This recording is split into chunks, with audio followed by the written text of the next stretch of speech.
You are listening to the Icehouse Podcast, hosting conversations with gritty Kiwi business owners and leaders and industry-leading minds. Kia ora everybody, welcome to this week's episode of the Icehouse Podcast. I am Bryar, the Community Manager at the Icehouse, and today I have Garry Ko with me. He is the Executive Director of RCR Infrastructure, and he's been on our Owner Manager Program 60 program. It was amazing to have him part of it, and so now he is part of the Alumni community. So welcome, Garry, to the podcast. Oh, thank you, Brian. Yes, my name is Garry Ko, and she's right. I did the owner management program number 60, and I'm currently holding a role as executive director of RCR Infrastructure Limited, which actually got a few companies below it. And one of the exciting part is RCR Green, and we are building a solar farm at the moment. Yeah, and this is what I'm passionate about at the moment. Awesome. Very cool. And what about a day in the life, Garry? What does a day in the life of Garry look like? I guess, I wake up every day in the morning, just learn from OMP 60 to do a quick mediation to clear my mind out. Every 2 days, I would have done my less meal course. It could be body combat to some high RPM or core. That's how I start my day. And it's definitely some learning from the OMP and then just get into it. As a leader of 150 people business, having 8 branches all over the country, servicing and maintaining key infrastructure of the country, I would say my life is hectic. Because as Elon Musk said, as the executive director, we are the top end of the triangle on the sense of responsibility, not on the sense of return. So therefore, what happened in company come to you, good, bad, or nightmare, I would say, all comes to you. So I would say 30% of my time is strategy, 30% of my time with operation on a new business, because I'm very lucky to have some good business partner and some senior member in my business and a very good chairman that will help me to do the run the operation. So free me up on my time to do things that I'm passionate about. And 30% of my time is, building this new business venture called RCR Green, which is actually a solar farm development business. Wow, that's so cool to hear how your week and your day is sort of split between the businesses that you do, and yes, the fact that you are at the top when it comes to a sense of responsibility. What's your sense of purpose that goes with that, Garry? I'm very lucky. When I was young, I read a book called The Winner's Bible, and very young in my life, I written down my life goal, which actually back in my younger days is quite easy. I just want to see the world. But then I do have my daughter, and my daughter is doing quite well in academically. And we start to think about, what I should teach her. I teach her to be an accountant, a doctor, like all the Chinese parents will be, or I'm going to buy her a takeaway. But I was like, just happened. I'm lucky enough to have my parents to set me up nicely as a chartered accountant and a business owner. I actually teach my daughter, you know what? I don't have a goal for you to be an accountant, doctor, or architect, or, engineer. You just need to make the world a better place. Wow. And in the last few years, I keep telling my daughter, and actually I tell myself too, instead of just my career, obviously I'm career driven. If not, I wouldn't make where I am. But now I got the ability and the platform. Thank you for my chairman, John Chow, and the business colleague that I'm working with. I do have this platform. I'm thinking how to make the world a better place. 2 years ago, in COVID, RCR Infrastructure was one of the civil defense company that the government makes sure that we are opened. And RCR Infrastructure do service a lot of key infrastructure businesses in New Zealand, from factory to chain store that provide, what we day-to-day needs to the country. they come to us, they want to make New Zealand a more sustainable place.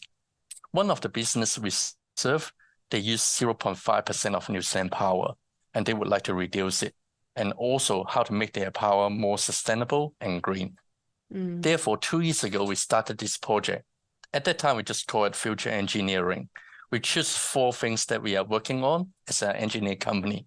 The first one is sustainability. Second one is robotic and AI. Third one is data center. And the fourth one is low emission HVAC system.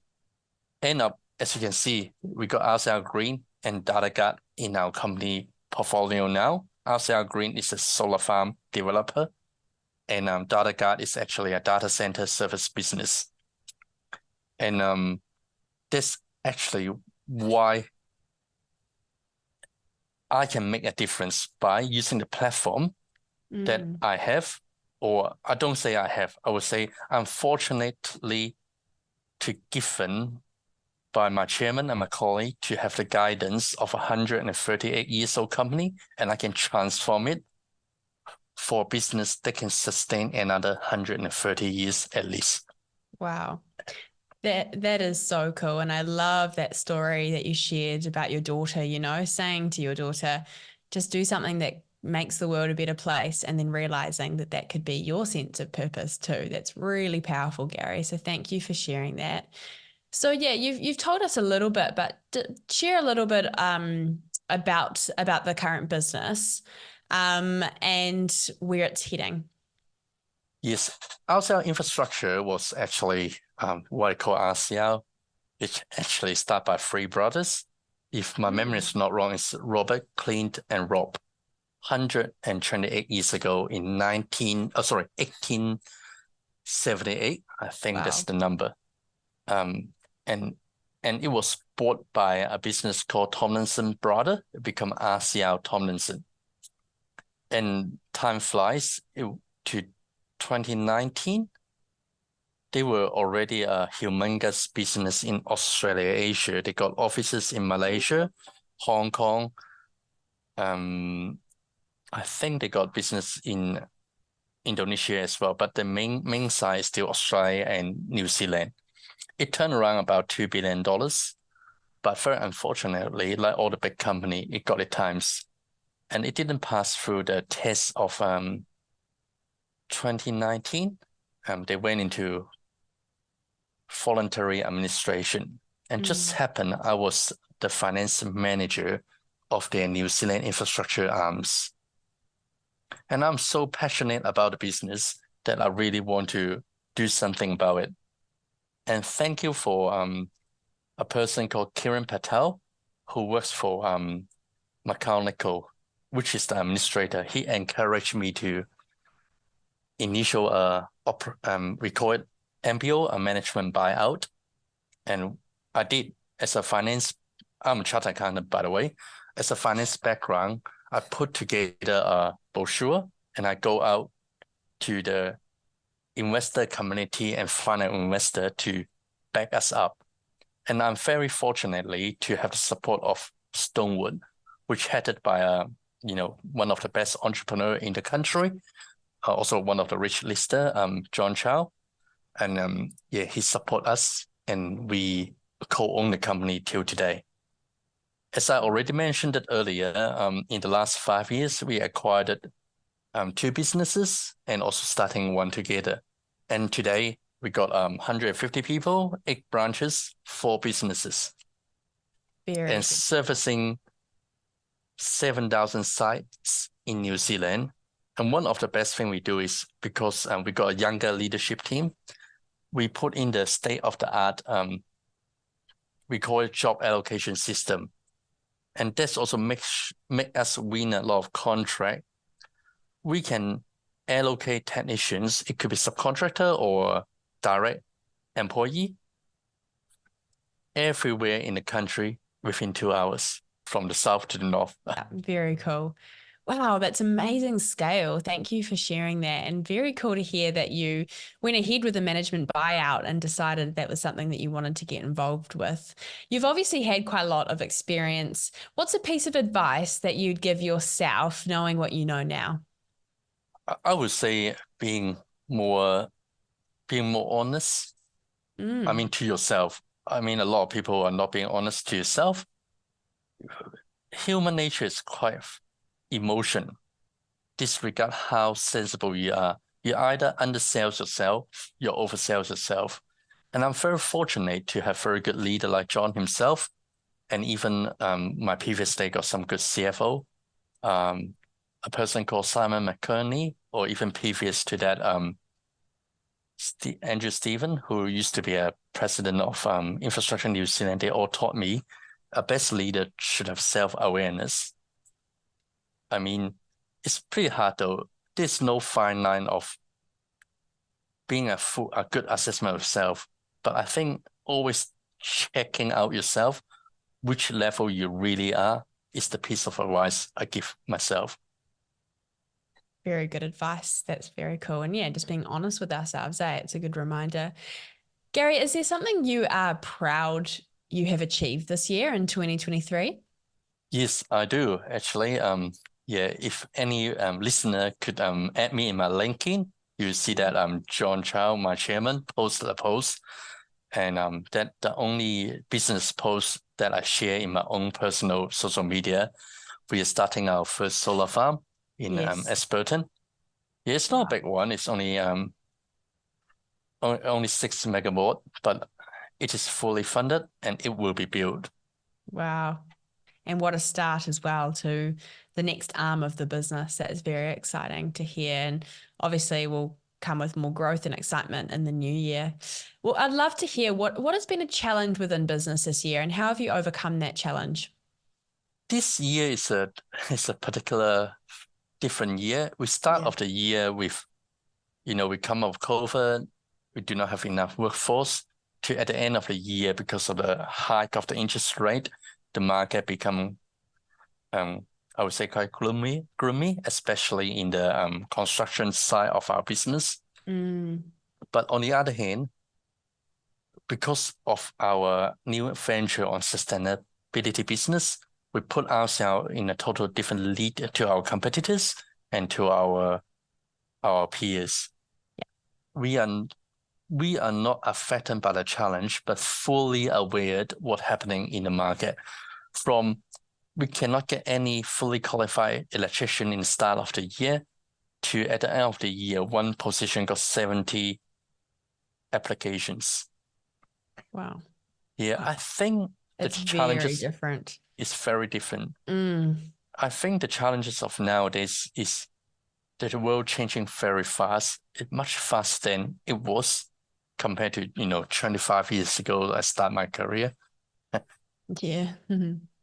Very, very cool. And love that you're just going with the ebbs and flows, going with the challenges, with the highs and the lows and working through them. I want to change gears a bit and hear a little bit about your Icehouse experience. So, Garry, how did you first hear of the Icehouse? How did you connect with the Icehouse? I come across with Icehouse because I'm always fully engaged on the news of the innovation. I used to work for Compass Sorting Equipment. It's one of the major high-tech award company in New Zealand. At that time, I already know about Icehouse venture. I never know about the Icehouse, the OMP part of the business, but I always know about Icehouse from the investment to Rocket Lab to, I think it's Orion Healthcare. I always keep my eyes on it. And yeah, so time flies to 2 years ago. I'm personally very struggling with my own leadership skills. Think about this, I'm only an accountant and was given the privilege to co-own 150 people business. I personally feel that I am not fully equipped, with the skills to run a big organization. At that time, there was a phone call from Icehouse, which is eventually lead me to Anthony Gold, and then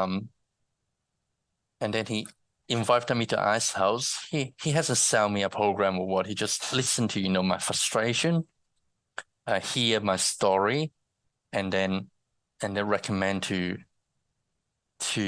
Icehouse, not the program itself, but like all other services that Icehouse have, from frank accounting to some advisory services. But then he also said to me, Garry, we got this OMP, and I think this is quite suitable for you to have a go. And I looked at the brochure. It's some of the things that I never learned in my degree. Thing about this, I was only an accountant. I do not have a formal training how to be a manager, I would say, or commercial manager. And straight away I jumped into it, and I started my OMP 60 journey. Very cool. Did you have any hesitations before jumping on the program, or were you like, okay, I'm all into this? Actually, I do, because at the end of the day, like, I haven't been studying since I got my qualification as a chartered accountant. It was nearly maybe 15 or 18 years. Yeah, it was quite a challenge. Thinking about that, I need to go back to school, go back behind this, looking at a whiteboard or blackboard or projectors, whatever it is. But it's quite a bit of a challenge. And how did you find it then? Going in with those hesitations, what was the actual experience like for you? The experience is, I would say, is awesome. I recommend a lot of my peers, especially from the Asian businessman community, right, to take part. Oh, that's good to hear. Yeah. Were there any key takeaways that you took from the program that you've actually implemented into the business? Yes, I definitely do. I think the best recommendation is from my chairman, John. He did ask me, what's your takeaway? I think you can definitely see it. It's the confidence that I walk out. After 6 months of training from OMP, a lot of the skills that OMP taught, you probably will come across from YouTube or come across in some book you read, but not in a sense of systematic approach from the OMP program. And I was very fortunately that I got some very good tutor from the OMP, like Dow and Deb. Yes, they're amazing. And they're amazing. And when you put a program scientifically and how to apply it, it's quite different to the principle. Yeah. And I think what the best thing that OMP does is not only about the hard skills, but about the soft skills as well. I think the best one they say is it's all about yourself. All along we've been taught as a leader is about your people, right? But in OMP, they obviously, as a leader, we still need to look after our people. But at the end of the day, you still need to look after yourself. Yeah. Because it reminds myself, you're the owner managers. You're the paramount, of the leadership position. If you're not strong, not strong outward, but strong inside. You don't have your strength internally. How are you be the pillars of your peer, of your investor, and your client and other stakeholder? Yeah. No, it's great. It's good to hear. Soft and hard skills, very important. What has the program, OMP, Owner Manager Program, what has that unlocked for you when it comes to community? In the Owner Management Program, I come across a wider business owner. It could be a recruitment company that, up and coming, to another business with 3 generations of ownerships, and also from the whole country as well. And that because of our background in construction infrastructure, we open up to, so different business, from IT to technology to farmers. Yeah, I'll just say that, just open up a big and strong support network. And the OMP is set up of 3 days in depth, like connection, like we're living together for 3 days, we run together in the morning. Until today, we got a very strong network from the OMP 60. Great. Yeah, that's so cool. And I heard you guys had a reunion recently. Is that right? Yeah, which what a shame that I just happened that I'm in overseas that I couldn't join, but it was yeah, I got some pictures. Everyone fly down to Blenheim Yeah. and yeah, have a good time. Yeah, cool. And you've been coming along to some of our alumni events. How has that helped? Have you enjoyed those events? What's it been Yes, like for you? yes, I do. And I took my chairman along as well. And yeah, he definitely enjoyed it and he definitely agreed that there's quite a bit of takeaway that we can get out from it. Yeah, absolutely. Very, very cool. I'd love to hear, Garry, as we round up this conversation, what is a personal and also professional goal that you have that you're working towards maybe in the new year? Definitely. Yeah. I think this actually this is the second person, actually the third person asked me the same question today. I think as a Today. leader, yeah, today as a leader of business, your chairman, your colleague, they will all ask you, what are we working on next year? Yeah. And for me, it's quite simple, right? We are building our first solar farm. Although we may not be the first in the country, but we're probably number 2 or number 3. And actually still it's a big learning curve. Think about this, in New Zealand, the solar investment is less than 3% of our total power productions. It's still a long road to go. And you like it or not, only 25% of our energy usage are sustainable. A lot of people say, yes, our electricity are 80% sustainable, but we still heavily depends on oil and gas after all the years of hard work. Yeah. And think about this. Imagine one day, none of us need to go to the gas station. No houses need to use the blue fire, but all on clean and green electricity from the sun. Amazing. That's what we want to do. And we are starting it, and we started.